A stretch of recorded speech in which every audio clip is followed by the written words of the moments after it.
Well, bam. What's going on? It is a beautiful day in the neighborhood. Should probably put these windows up so the microphone and audio engineering will work. What am I wearing today? Seiko Alpinist Saab 063, the Takeshi Mitsukoshi from 2009, limited edition 500. Wow. Love this piece. This is, it's been a while since I've had an Alpinist in the collection. Since the 2018 blue Alpinist. All right, let's check it out.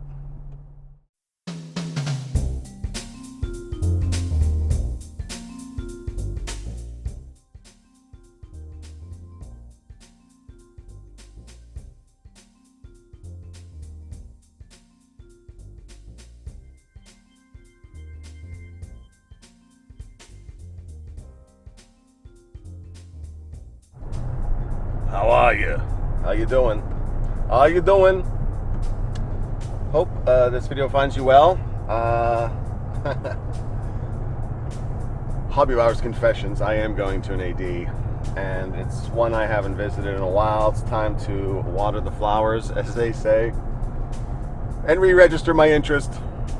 Yeah, I haven't been over there in a while, and I just felt like it. So, as I was coming out to the car today, I noticed something. Do you take it personally when a bird takes a steamy dump on your car? Because I do. That makes me so angry for some reason, especially if I've just got a car wash. I like to extend the life of my car washes as much as possible. But name another animal in the animal kingdom that if you came out to your car and saw them popping a squat on your hood that you wouldn't flip your biscuits over. It's not the bird's fault. They're mostly flying when they're doing it. But you gotta know they're aiming. They have to be aiming. Anyway, I digress. Seiko Alpinist. And this is a true confessions video. A year ago is when I dropped my first video. I think late July. I had to look it up. So I'm thinking back, that was not the first time I wanted to venture out into the YouTube community to talk about watches, because I love talking about watches, and I got a shortage of people who will listen, and so here we are. But 2018 is when I actually started recording videos, and then I got ridiculously sick, like plague sick, and had to stop and lost my voice, had several operations, bunch of yada yada yada blah blah. And so I was, every now and then I look at those videos that I shot, never edited them. It's like, wow, baby, you've come a far way. I'm gonna put I'm not gonna put up the audio because it was so goony, and the video's not great because I was shooting on an iPad in 780p. But look at the hair on this guy. Let's pop it up right here. Oh my gosh. Poor lighting, poor audio, crazy hair, but an even crazier idea.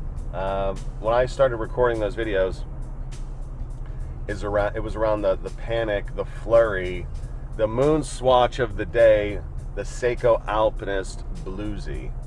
And I got my hands on a couple of them, and I did flip them for profit, so I'm confessing that. You know, Jory Goodman, excellent channel, really smart business guy. When that was happening, when the blue Alpinist flippers come out, he was really off-put by that, because it is the equivalent of scalpers, people who got to it first, but I don't know, he sells watches now, and it's buy low, sell high, right? So I wasn't off-put by it. But yeah, I think I would have...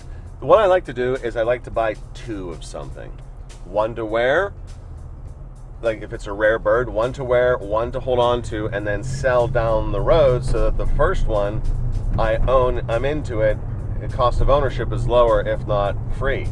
I find that a fun thing to do. I do that with G-Shocks all the time. And I did that with the Seiko Alpinist. I'd gotten 2 of them, sold one for easily double, and had the other one. But I ended up not keeping the one I was going to keep because of the dial. The dial in the press ads, that dial was matte, and it was beautiful, and it should have been matte. It absolutely should have been matte finish, but it wasn't. It was super duper shiny finish. It was the exact carryover of the Sarb 17, but in blue. The Sarb 17 is the green and gold, which I never got on that bandwagon. I think it's a beautiful watch, but it's just not a watch for me. That color combo, that's a Rolex color combo, if I'm being honest. It just didn't resonate for me personally. Great watch. Of those old school models, I wanted the original cream dial one. But now, ever since they released the multicolors in the Prospects line, professional specifications, it's like an eyesore even trying to find that cream dial one just by skimming through, and it's, I don't know, every now and then one pops for $1,200, $1,400. No. But this one popped, and this is one of the rare birds as well. The rarest bird, funny enough, is the Tiffany blue one. And it was super rare and turbo expensive. The sassy version. They only made 500, titanium, perpetual calendar. I believe it's quartz. It's quartz or it's something. Yeah, it has to be quartz. They only made 500 of those, and it's beautiful, if not ahead of its time, because when those pop, $5 to $6 grand. $5 to $6 grand. And yes, 500 is limited, but no. And then once upon a time, dear listener, dials were popping. Parts dials were popping. And I almost did it. I almost bought one. I think it was $800, because you could still get a black titanium for $800 to $1,000, and then the handsets are different, but you could be into a Tiffany blue Alpinist for under $2. Like, no, that's silly. Don't do that thing. So I rolled it out. I still hunt for that blue one periodically. I think $2,500 is a more appropriate price point for that, even though that is way too high. Way too high. Certainly more palpable than 5Gs, because I am not paying 5Gs for that watch. It's basically a forget about it. Forget about it. You know, you're never going to get that watch. I wonder what those watches went for new. But how funny is that? There's a Tiffany blue Alpinist that's way too expensive even before the rush on Tiffany blue. That's Seiko, ahead of their time as always. Anywho, this one is a rare bird, one I'm wearing today. And it's, they made 500 of this back in 2009. My main man, Tack Man. If we were bros, I'd call him, I'd introduce my buddy as Tack Man. Although, I believe he's passed on, because I think he was born in 38 or 48. 48, 62, 50, yeah. I don't know. I ought to have done a little bit more research. A lot of these ride-alongs are just me rambling. But this watch is pretty gorgeous. It varies a little bit. It's in the Alpinist line, and it was to celebrate this amazing photographer, amazing landscapes, Takeshi Mitsukoshi. Just amazing. He's got books. He's been around for forever and a day. A true superstar in the photography world.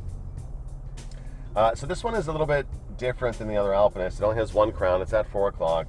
And it's got a compass style friction bidirectional bezel, automatic.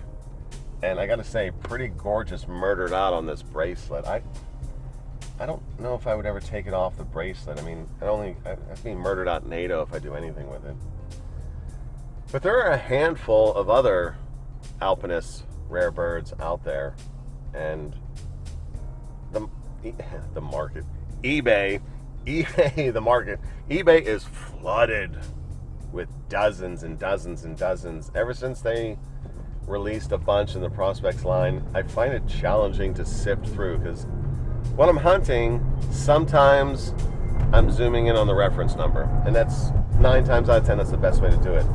But every now and then, the thing to do is I'm panning for gold. I'm sifting through a broadband search just to see if something pops, because sellers don't always put all of the key details in their listing, either in the text or the selections or what they classify it under.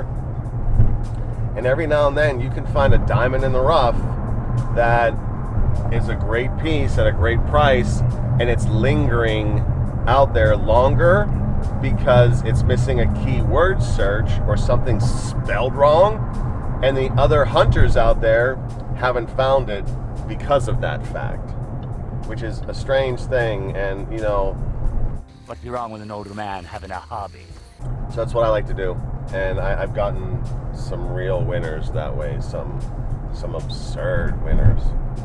I'm a little distracted right now because I'm trying to find a Dunkin' Donuts, because I've got some coffee, started my day late, had a terrible night, allergy stuff, and so I'm coffeeed up, but I've been eating these little donuts from Dunkin' lately, these little munchkins, the cornbread munchkins, and I know there's a Dunkin' on this road. At least I thought there was when I planned my route today, so if I seem distracted, please take no offense. I think this is probably a good time to hit the deck. In fact, let's do that.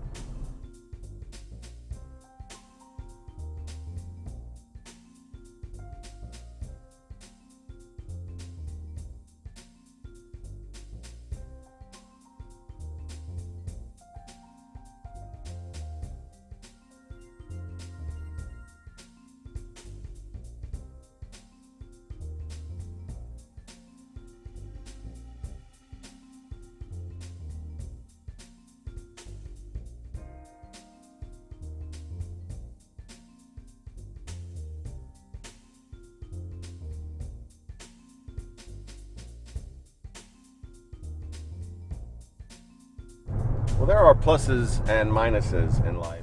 The more living you do, the longer in the tooth you get.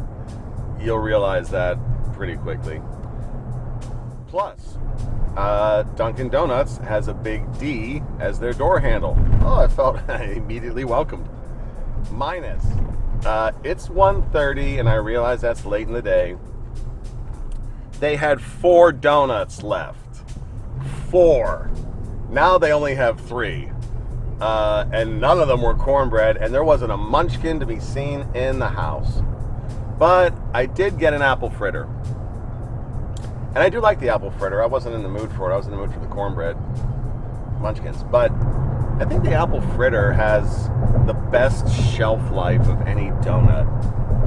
Because even after 3 days old, because it's crispy in the first place, I'd be hard pressed to tell a 1 day from a 3-day-old apple fritter. I mean, I'm not a donut connoisseur. That would be G money. But I got to say, I would definitely eat a 3-day-old apple fritter. And there you have it. Plenty of alpinistes, alpinistes? Plenty of Seiko Alpinist watches to go around. Pick your flavor.